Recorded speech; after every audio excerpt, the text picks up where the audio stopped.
Hello, everybody, and welcome back to the Sense and Sensibility vlog series for the Jane Austen summer program. As always, this series exists to promote JASP 2025 Sensibility and Domesticity, which will be hosted in historic New Bern, North Carolina on June 19th through the 22nd of this year.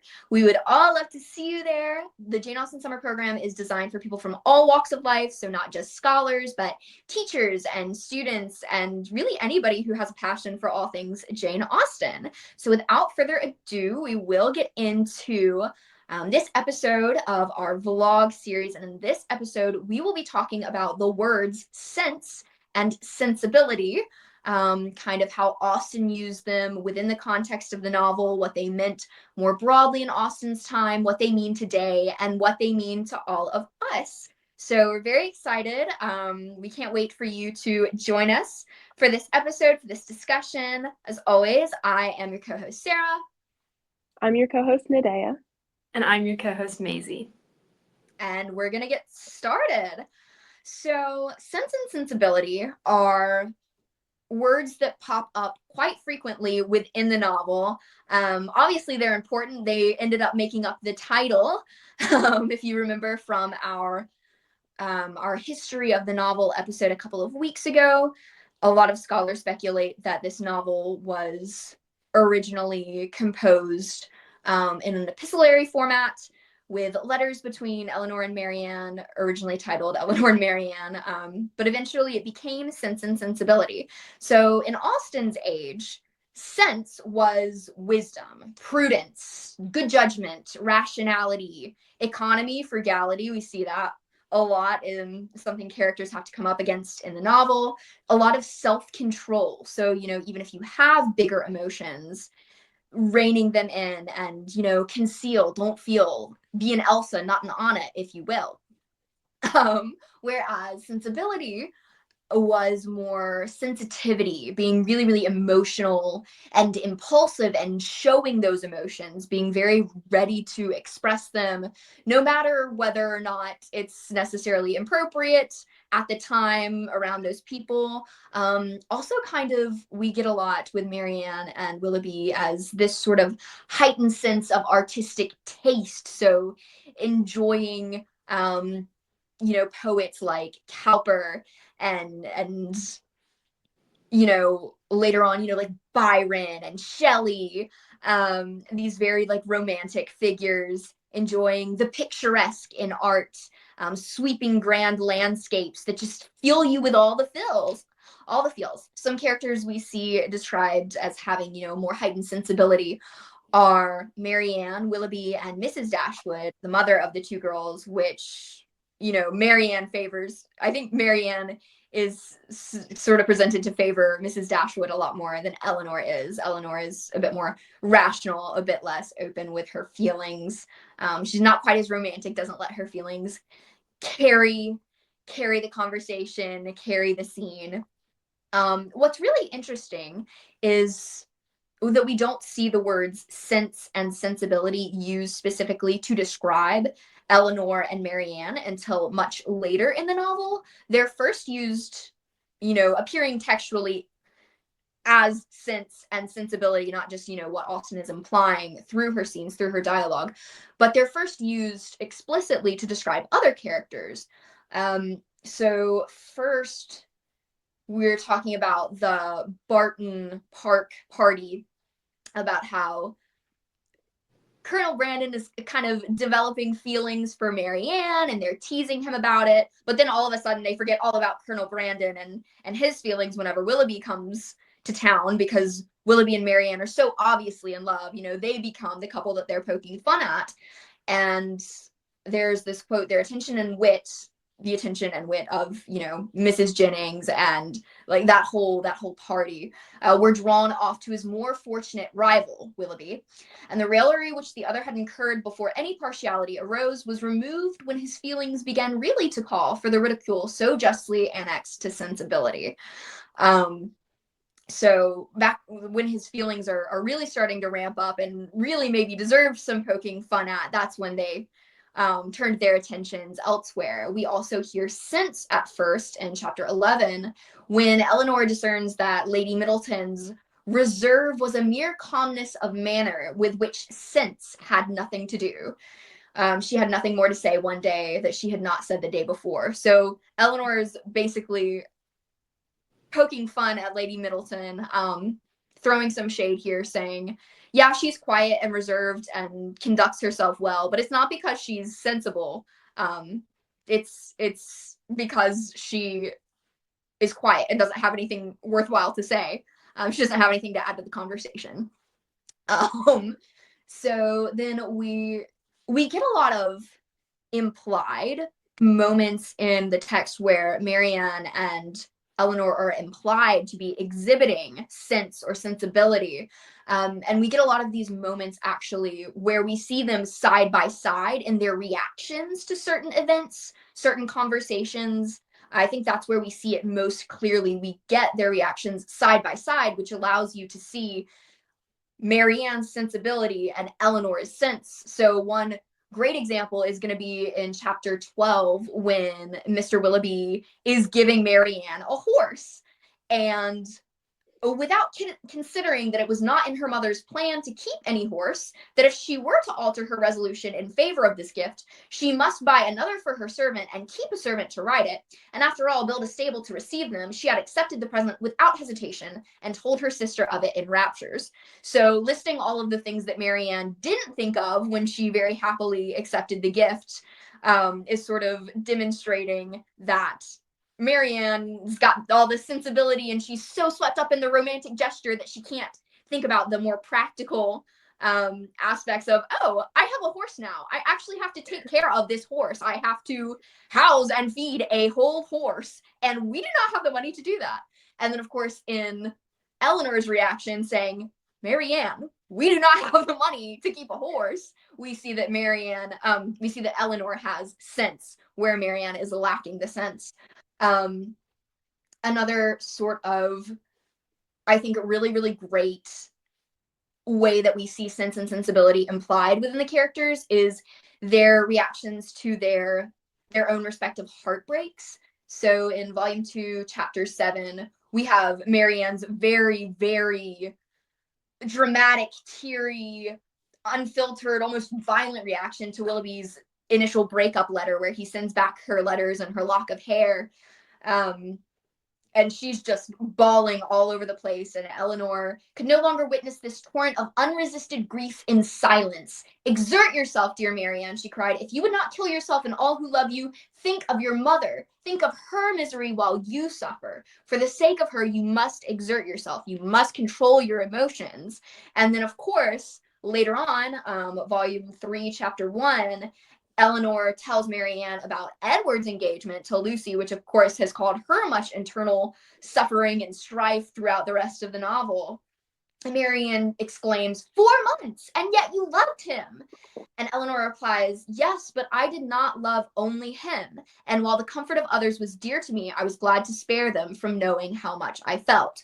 So she's kind of saying, yeah, I did what you couldn't do. I thought of the other people around me. And for their sake, I didn't let my heart break. I didn't get carried away with all of these big feelings that I was feeling. And then, of course, we do get it eventually, Sense and Sensibility, attributed to both sisters in chapter 16 of the first volume, when Marianne is just completely restless the first night that Willoughby leaves and she's going to be parted for him. It says her sensibility was potent enough. She was tossing and turning in bed and couldn't sleep. And then later in volume 2, chapter 1, when Eleanor is concealing the truth of Edward's engagement from her mother and sister, there's this really beautiful quote that's probably one of my favorite quotes in all of the novel. But it says, she was stronger alone, and her own good sense so well supported her, that her firmness was as unshaken, her appearance of cheerfulness as invariable, as with regrets so poignant and so fresh, it was possible for them to be. So she was so rational, she was so clear-headed, she had so much discipline and self-control. She was able to be, she was able to act as happy as she was and, really carry on this I'm okay. I swear this, I swear I'm okay facade, even though she really wasn't. So Sarah, I mean, really, really summarized it pretty well. But I think that throughout the novel, Eleanor represents sense and Marianne embodies sensibility. And I think it's very interesting to see kind of how Austen sort of praises one over the other. Um, and to me, it's very clear that sensibility is being criticized more throughout the book, and Eleanor's sense and like other characters' sense as well is being more praised. And I'd be interested to know if you guys kind of agree with that or if you see it a bit differently than I do. But I feel like for the most part, Eleanor's sense is largely praised and she rarely strays from it. And that when she does kind of show an eruption of emotion, that it feels like almost like this triumphant release of something that she's earned. So, like, for instance, when she learns that Edward did not marry Lucy, and that he is free real estate, she kind of has a moment of triumph.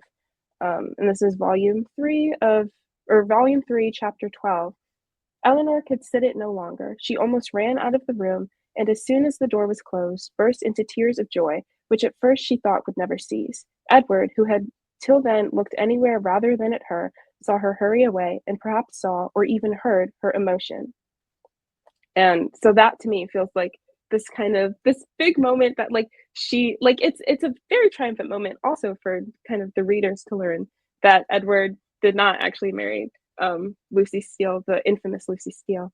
But that to me feels like something that's very triumphant and almost like a reward for Eleanor, like because she's kept her cool, kept her sense throughout the novel. She's allowed this display of emotion when she gets this good thing. Um, in a kind of similar way, Marianne doesn't stray as much from her sensibility until toward the end of the novel, which is similar to Eleanor in that like they have their kind of thing and they stick to it for the most part. But when Marianne kind of strays from her sensibility and shows a bit more sense, it feels less triumphant and more of like, to me at least, it feels more like kind of like a moral of the story, like lesson learned sort of moment. In volume 3, chapter 10, after she's recovering from her Willoughby induced deathly illness, she has this dialogue where she's talking to Eleanor and saying, like, hey, like, I should probably model your behavior now. Maybe I wouldn't have almost died of like heartbreak. But she says to Eleanor, you are very good. The future must be my proof. I have laid down my plan, and if I am capable of adhering to it, my feelings shall be governed and my temper improved. They shall no longer worry others nor torture myself. I shall now live solely for my family. You, my mother, and Margaret must henceforth be all the world to me. You will share my affections entirely between you. From my home, I shall never again have the smallest incitement to move. And if I do mix in other society, it will be only to show that my spirit is humbled, my heart amended, and that I can practice the civilities, the lesser duties of life with gentleness and forbearance. And then she says, like, I'm not going to forget Willoughby. That's just not going to happen. But basically, she goes on to say that, but her feelings shall be regulated. They shall be checked by religion, by reason, by constant employment. And this to me feels very different than Eleanor's sort of sudden outburst of emotion running from the room. In Marianne's case, it feels more of like she's learned her lesson. She's learned that she should maybe calm down or else she might die. So they feel like a very, very different scenarios to me. And I feel similarly about like their both Eleanor and Marianne's marriages at the end of the novel.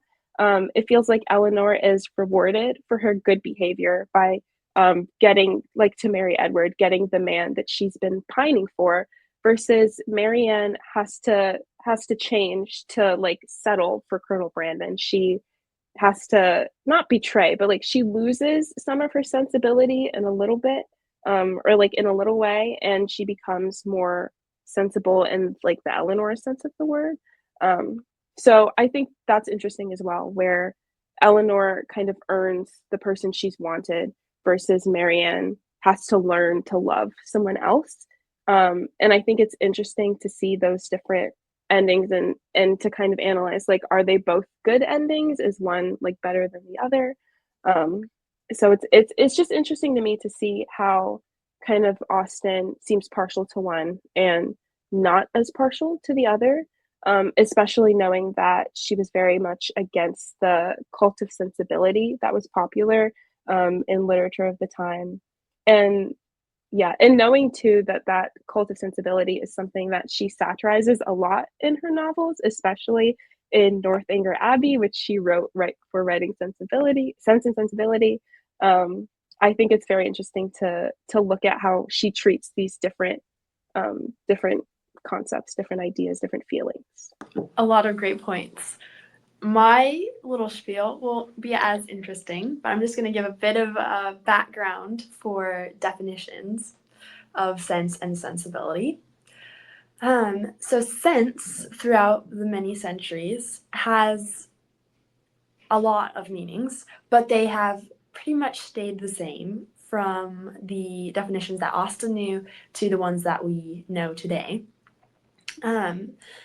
We see in the Oxford English Dictionary that sense, and I particularly looked at the definitions that sort of pertain to this sensible nature with relation to people. So, sense could mean sort of the general or overall meaning of written or spoken words. They could also mean the meaning intended or conveyed by someone. So these are sort of like the sense of the word. And then that which is wise, reasonable, or sensible, which, it makes sense because it's sense. But that is that one is like sort of 1552 on, and that is the sort of sense of the word that is used in Austen's novel. And this is a definition that we still use today. The one that has changed more would be sensibility, where sensibility used to pertain directly to the capacity of having these emotions and having this sensitivity and experience that would include all of the senses. And being very readily and strongly affected by emotional or artistic influences and experiences, emotional awareness, and susceptibility or sensitivity to keen awareness of all of the above. So that's shifted a bit, where nowadays you think of sensibility and it's just sort of more of an awareness, having a sensibility of something.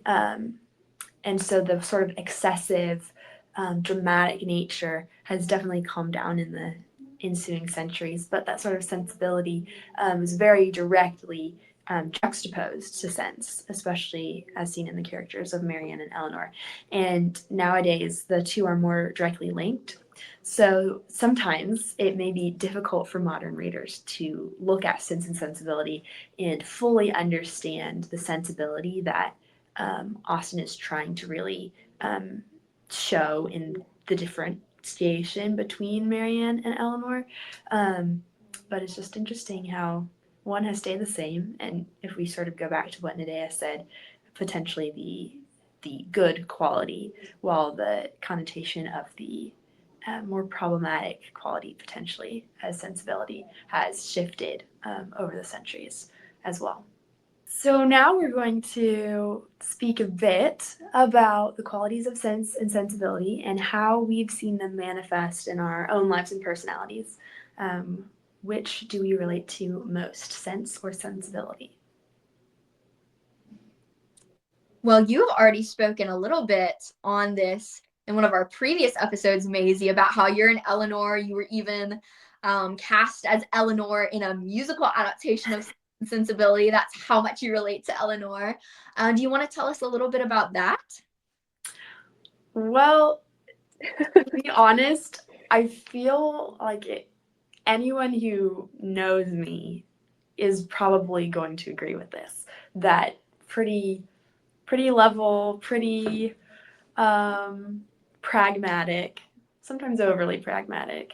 And I feel like a lot of the decisions that Eleanor makes, the thought process behind them, I can relate to that a lot. It's like, oh, I completely understand why she's doing this. And so Marianne almost seems sort of like something very foreign. A lot of her decisions, I'm like, okay, she was really carried away there. I cannot relate to that at all. It's just kind of interesting to think about. I am not really spontaneous either, which I feel like Marianne, like spur of the moment, very spur of the moment. Let's go see Alanum. Oh, a horse? Yay, great. And Eleanor, she like immediately comes up with like 10 things that are like potentially problems. And we have to consider this. We have to consider all the facts. So I think it would be good to bring in a bit more Marianne into my life. But yeah, definitely err on the side of sense. And what about you, Nadea? Yeah, I think I used to think I was very much in Eleanor, just like because I'm like oldest daughter in like a large family, and my mom is definitely very much Mrs. Dashwood. So I'm like, I was like, oh, like I'm like the sense of reason in my house with like me and my mom and my sister. Um, and then I realized that that's not really the case, and that I I do relate a bit more to Marianne than I used to be willing to admit. Um, just because I have so many feelings and I'm not gonna like hold those in. I'm gonna express them. So now I think I'm the Marianne of most of my my groups of my social circles. Um, yeah, I have a lot of friends who like something will happen and I'll be like, "Oh, let's do that thing. That's really cool." And they're like, "Okay, so maybe we should like think that through." So I'm like, "Okay, I guess." um, but yeah, I feel like I could this is maybe bad, but I feel like if it's like, oh, would I do I see myself with more of an Edward or more of like a Willoughby, then I'd see myself like falling into that like whole Willoughby debacle. Like I'd be like, yeah, he's like so romantic. He like saved me from the hill and like in the rain and it was hot and mysterious and he was like really handsome. Um and I wouldn't think harder about like where did this mysterious man come from and what is his background. So yeah, I think I'm a bit more of a Marianne, but not to the extent where like I would die if a man did that to me. I like she was like near death, like deathly ill. I don't think I'm that sensible in like the feelings, emotion sense of the word. But I feel a lot and I like to express those feelings. So yeah. Sarah, what about you?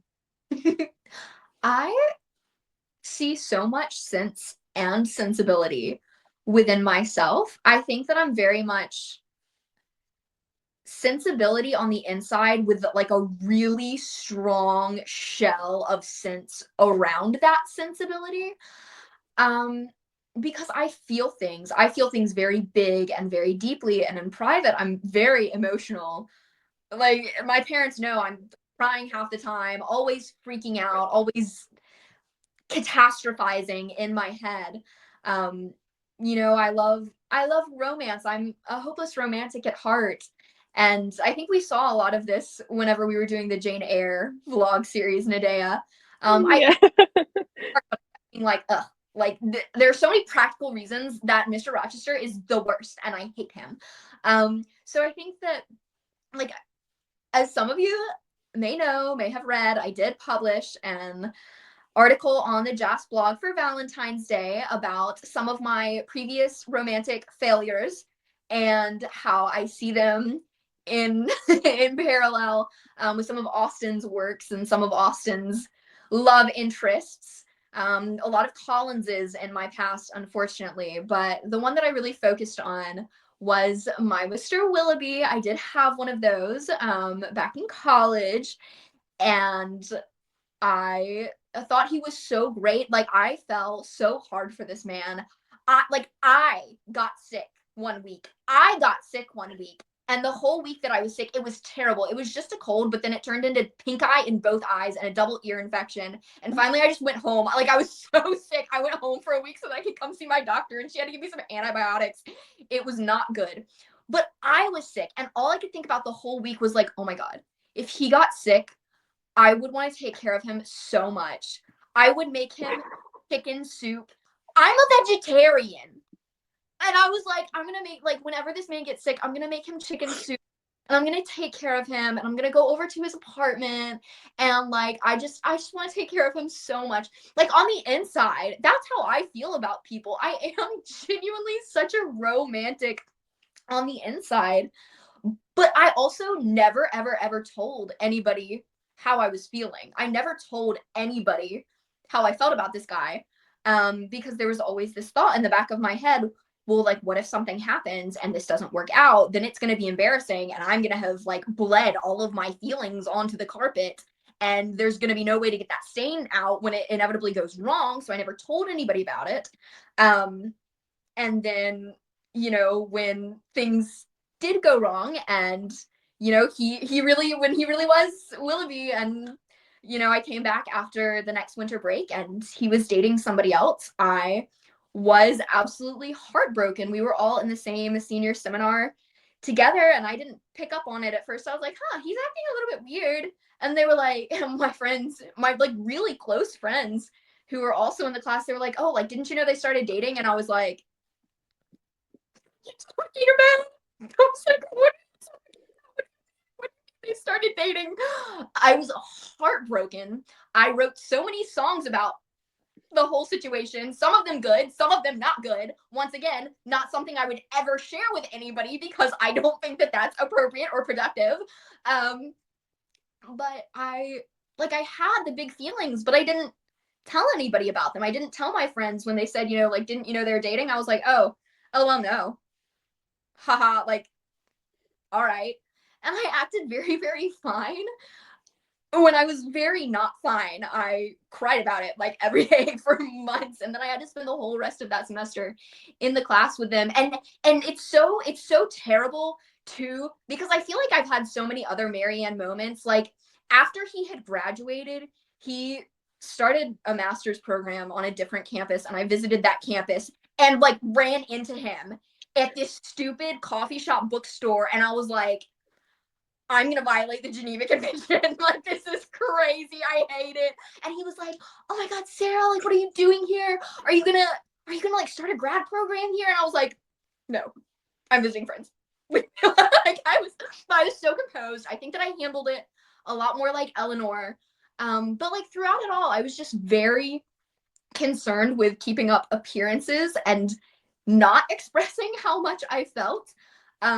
So again, like didn't tell my friends, didn't tell anybody really how heartbroken I was. I very quietly, deleted his number and I removed him from all of my social media and I just stopped talking to him, stopped trying to engage in conversation.